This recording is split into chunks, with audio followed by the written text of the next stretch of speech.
Felu, বললুন sir.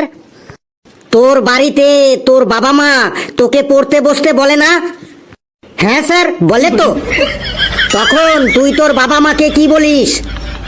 তখন আমি বাবা মাকে বলি, আমাকে আমার মতো পড়তে দাও, আমি পড়াকে নিজের মতো কমিয়ে নিয়েছি, যেটা পড়িনি সেটা না পড়াই থাক, সব পড়লে কষ্ট ভীষণ।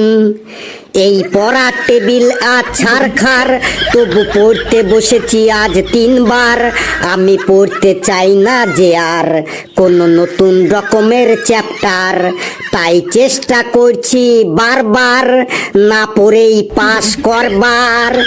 যা হয়ে যা পড়া তালেরই বড়া, হয়ে যা পড়া তালেরই বড়া।